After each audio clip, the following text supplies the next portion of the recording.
Something that I've started to incorporate recently, I've actually been doing it, is consuming other people's social media, especially the people that I know. Don't get me wrong, social media is a great tool, it's a great way to stay connected, but I have found myself oversharing things in the heat and the hype of the moment. I know we all do it, and then you have this emptiness, this feeling of guilt and pure embarrassment as to why you did it. And sometimes, there are moments when I have had a couple of drinks, you're feeling really good about yourself and that experience, and you put it out there, and then you just next day you have to either take down the post or just pretend like it doesn't exist and look the other way. And it takes a few days for it to sink in that you actually posted what you did. It's kind of like social media is there's a Adam and Eve kind of a play there, love hate relationship, and you have to know when to detox. I've talked about this in my earlier videos on how Instagram and YouTube are so different from each other. This is the more real, authentic me. Instagram is more of the highlight, all the good times. Nobody really cares to listen to long form content on Instagram, is my take. So I wanted to start it up this way, not so much to repeat what I've already done, but I've also realized that obviously a Gen X, 49 years old, and I have seen a lot of my family, right, cousins, mostly I'm not connected to, but through friend suggestions and through browsing, right, it suggests their feed. And then out of curiosity, when you do look at their feeds or stories or posts, you realize that once upon a time they had kids that were like little babies, and then all of a sudden they're this grown, whole ass individuals and human beings that you don't recognize, and they try to push it down on you so hard. Like for every parent, their kids are the best kids, and that makes sense. I've covered this before as well. Yeah, I get it. Like that, hey, your child can do no wrong. I get it. I find myself in a very peculiar position where the more I detox off my family's profiles and the more I stay disconnected as to what's going on in their lives, the more I choose to not look at their stories and choose to focus inward, right? Go more inward instead of focusing into their stories and their life. Because my life is different, folks. I moved from California to Vegas, Nevada, a whole different state, alone, solo. And yeah, on paper, talking like this looks easy. Sure, anyone can do it until you do it, right? When the work has to be done, you do it, and then you figure out that it's not so easy. There are courses being offered in moving from state to state, and I did it without the course, right? And of course, you can do it too. I'm not saying I'm anything special, but it's just a lot of work. When you do a lot of these things on your own, you realize how self-sufficient you are and how little you need people. I was already disconnected from family. I just kind of a lone wolf kind of guy, and I'm okay with that because with or without them, I've accomplished quite a bit, including my brothers. And you know, if I'm choosing to not look at your stories, if I'm choosing to not look at your day-to-day activities, it's a good thing, because if I'm doing that and if I'm consuming your life and I'm not within your proximity, every now and then, yes, but I'm not going to be looking into your profile and your life every single day, because it doesn't benefit me, whether I consume it or I don't. In a way, there's a saying: contempt, familiarity breeds contempt. So you can't teach me anything new, like in that sense, is because I know where I come from, the grassroots, right? And so I've made a conscious effort to uh, deter myself and stray away from those habits, and it's not gonna make me very likable, which is okay, because there's a few people. I think my brother, one that I'm close to in that sense. I know there's a sense being changed. Like, why is this guy moving so differently? It's because I don't want to be the same guy that I have trained people to to know of, right? I'm on a different chapter of my life and will be turning 50 soon, this year. Uh, I think I've done reasonably well to look decent and present well and into self improvement. And so I may look significantly younger than what I say my age is. And with that, time, experience, the scars, and the mindset all shifts and develops, and you harden a little bit, right? Here, especially. And your soul changes a little bit too. And you have to do what's best for you. And so, my message is that it's okay for you to cut off and completely just detach from all those emotional, quote unquote, baggage, even though they're not baggage, but it's still baggage to me in the sense is that, listen, if you want to see my life and if you want to eyeball my stories, go right ahead, please.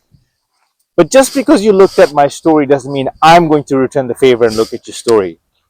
If I see a post, it happens to catch my eye, I'm going to hit like, I may comment, but I can't talk with emojis. Like, the muscle, like, this and the high five. I can't, there's something about just so impersonal about posting. Every now and then it makes sense. I get it. Like some posts are straight fire, right? And you drop your fire emojis and all that. But like you can't just go on someone's post and constantly talk and speak with emojis. It rubs me off in a way where it's like there's no raw feedback. I appreciate the feedback. I want genuine comments. I want genuine feedback. And if I'm always providing that to you, that says something of value that I'm adding. It's not just a bunch of emojis all the time. Like that's the kind of guy I am. I will give you that feedback. I live in the details. The Mamba mentality. I live in the details.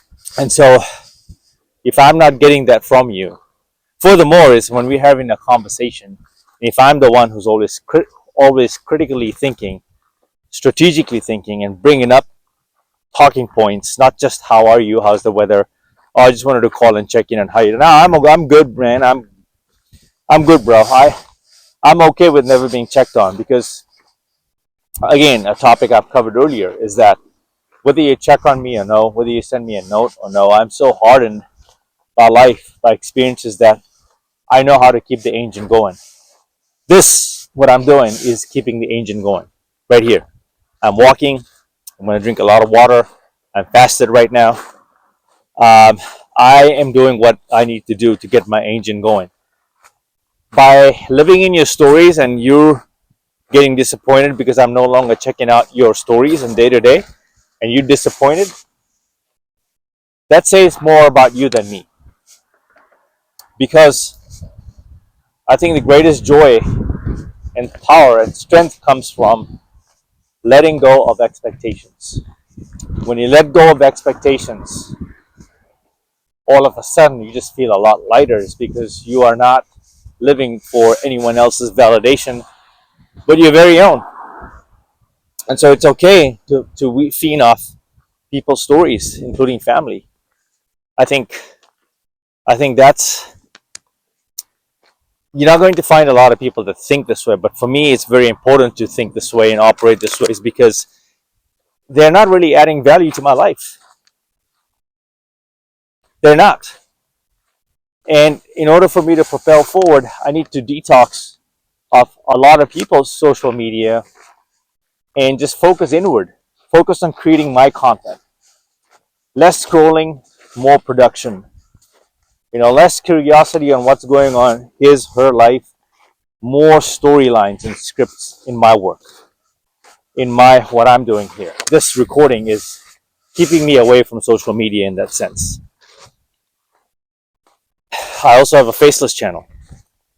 I have two faceless channels, and one of them is doing okay. The other one is a car channel, and I'm trying to develop that too. So I'm behind. So that's my rant on social media, regarding social media. And it's nice and toasty now, folks. Whew. And how I look at it today, how I like to use it today, how I like to stay quieter. I will post about my life and my experiences, sure. But checking out other people's stories and seeing, clicking next, this is contagious. It's toxic. I don't want to see your grown kids, man. I don't even know who they are. The other day, I was speaking to one of my aunties on Facebook and potentially talking about a date to visit them, to see them. And I know she meant it really nicely, but she started telling me about my cousin's wife, that you should go there. She's very nice. Oh, yeah, great, great, fantastic. She's nice. And I'm sure she is, but that's my cousin's wife, bro. And I'm not about to go stay in your house, in their home, with two kids as well, who I don't have any idea who they are. Never met them in my life. Okay, and take on that to pretend to be an uncle, and I am technically an uncle, but I don't want all that, man. It's just too much. I'd rather book a hotel. That's the kind of guy I am, just alone, independent, and move at my pace, move the way I want to, and just be this authentic self. And if I run into the kids, you're not getting a whole lot out of me, man. I'm not even close to my niece and nephew. They're grown ups now. You know, I wasn't there for their lives for the most part because I had my own issues, my own battles. I'm okay with that. Because if you're true to yourself, if you're true with your story, and you show up as authentically as you can, no one can take away your reasoning, your why. No one can take away your why. Just remember that. I've had this conversation with my brother as well. I don't claim to be a part of their lives, and I don't expect them to want to be a part of my life. I don't follow them on social media. I don't want to see what they're really up to that way. Because why? Why now? They're like, one thing, my niece, she's 19, I think, and my nephew is about 17. So I know what it's like to be at that age. Just leave him alone. They'll come around. My life was a lot harder at that age. A lot of immigration things went wrong at that age when I came to America. And that's kind of my revelation about my mother that I share on this channel. I've talked about it. Toxic mother. Her decisions during my childhood, being a minor, impacted my life forever. But this is the best way to end this video here. Just wanted to say I'm back on track making videos. And, just because a topic is a certain topic doesn't mean that I'm going to limit myself to just talking about that topic. The walk and talk style is designed for your brain to open up as you walk. Water tastes a lot differently too after you walk, by the way. We just appreciate water, especially after a fasted walk. Okay, folks. It's a beautiful day. Heart's beating, blood is flowing, growth hormone is kicking in. That euphoria of walking, the high. I'm going to end here. It's midday. Perfect time.